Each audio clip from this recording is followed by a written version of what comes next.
الفاتحہ۔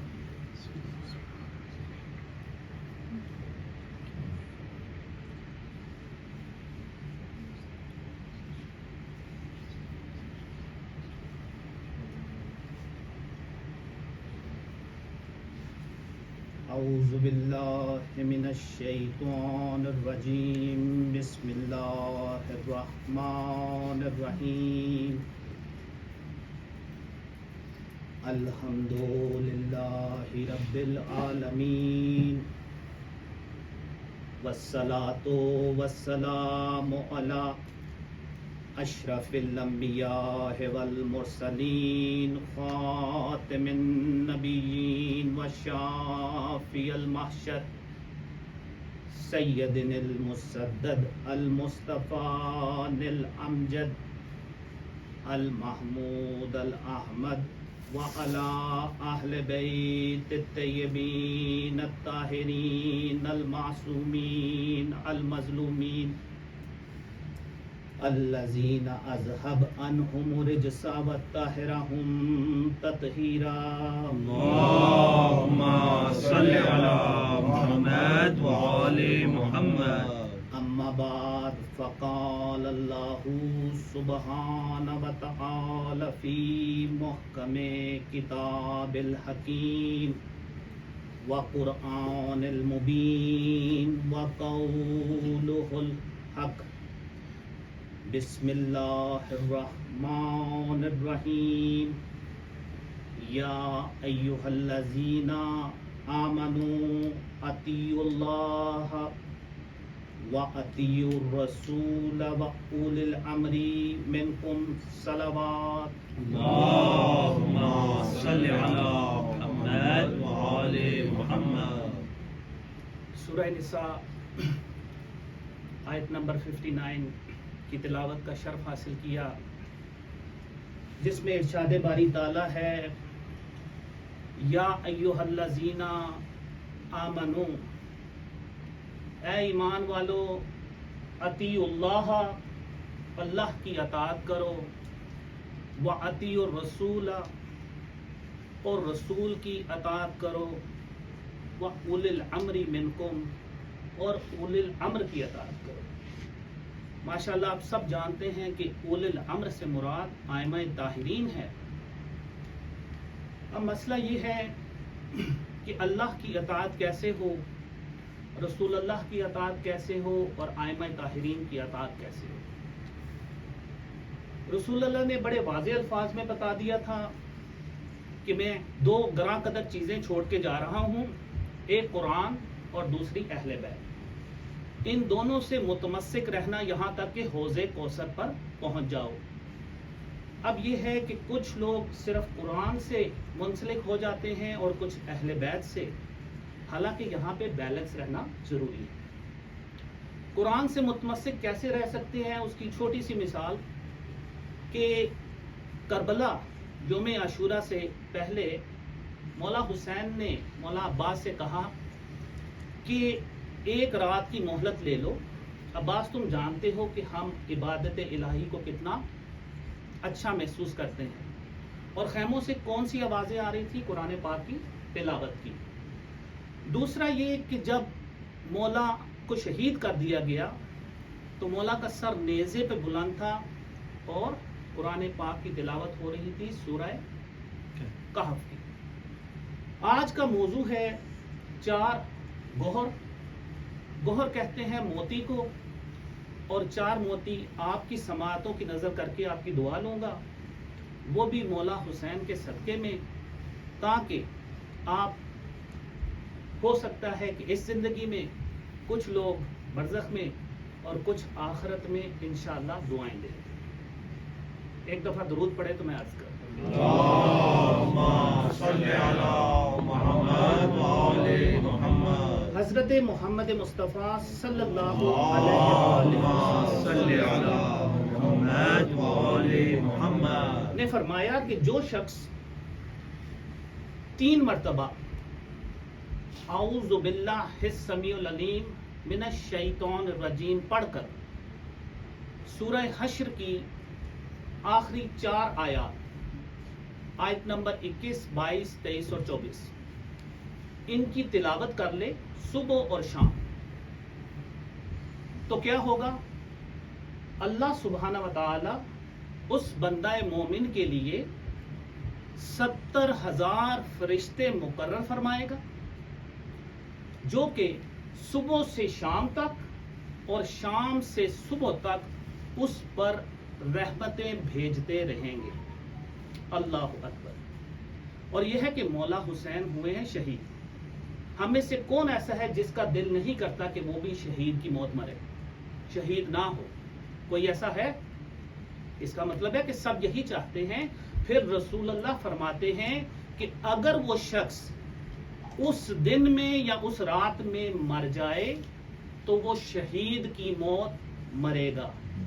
اللہ اکبر۔ رسول اللہ نے فرمایا کہ ان آیات کے پڑھنے سے گناہوں کی بخشش لازم ہے۔ کیوں؟ کیونکہ اس میں اعظم پایا جاتا ہے۔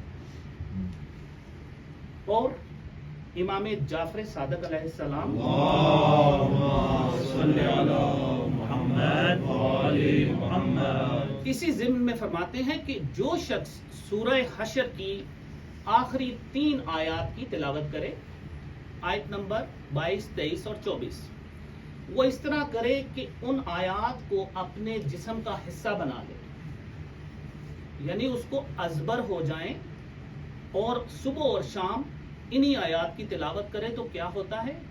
امام جعفر صادق کے الفاظ ہیں، میں اپنی طرف سے کوئی بات نہیں کہہ رہا، آپ کہہ رہے ہیں کہ اگر کوئی شخص ایسا کرے صبح اور شام تو جنت اور جہنم، زمین، 7 آسمان، عرش اور فرش، لوح و قلم، کرسی، درخت، چرند پرند، سب کے سب اس کے لیے استغفار کرتے ہیں۔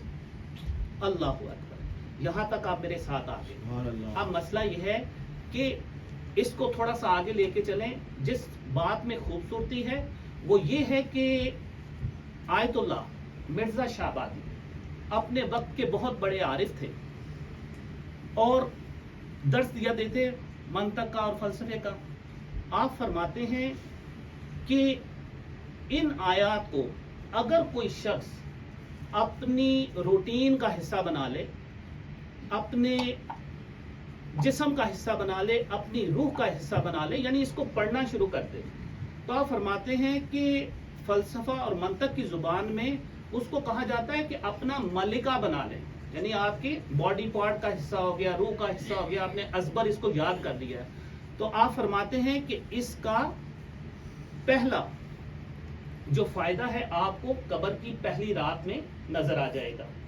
آپ کیا فرماتے ہیں؟ کہتے ہیں کہ ہر بندے کا یہ ایمان ہے کہ قبر میں فرشتے آتے ہیں، اور جب آئیں گے تو ان کا پہلا سوال ہوگا من ربک، تمہارا رب کون ہے؟ تو دعا ہے رب ذوالجلال سے کہ ہمیں توفیق دے کہ ہم جواب دے سکیں۔ اور اگر ایک شخص جواب دیتا ہے اللہ، اب آپ فرماتے ہیں کہ بہت ہی لطیف جملہ انہوں نے کہا ہے۔ آپ فرماتے ہیں کہ دیکھیں ایک بندہ کہتا ہے اللہ، اس نے کہہ دیا، کیونکہ انہوں نے صرف یہ فرشتوں نے پوچھا من ربک، تمہارا رب کیا ہے؟ اور ایک بندہ مومن جس کا یہ ملکہ ہو اور وہ کہے، فرشتے پوچھے من ربک، تیرا رب کون ہے، اور وہ آگے سے کہے هو اللہ الذی لا الہ الا ہو عالم الغیب والشہادہ هو الرحمن الرحیم هو اللہ الذی لا الہ الا ہو الملک القدوس السلام المؤمن المحیی العزیز الجبار المتکبر سبحان اللہ عما یشرکون هو اللہ الخالق البارئ المصور له الاسماء الحسنى یسبح له ما فی السماوات والارض وهو العزیز الحکیم۔ اللہ اکبر۔ تو 1 منٹ لگتا ہے اس کو پڑھنے میں، صرف 1 منٹ صبح اور 1 منٹ شام۔ تو مرزا شاہ آبادی کا جو جملہ ہے، آپ کہتے ہیں کہ امیجن کریں کہ جو فرشتے ہیں وہ متحیر ہو جائیں گے، وہ حیران ہو جائیں گے، کیونکہ آپ یہ جواب دیں گے تو یہ زبان اللہ تعالیٰ کا تعارف ہے بازبان حق، نہ کہ بازبان انسان۔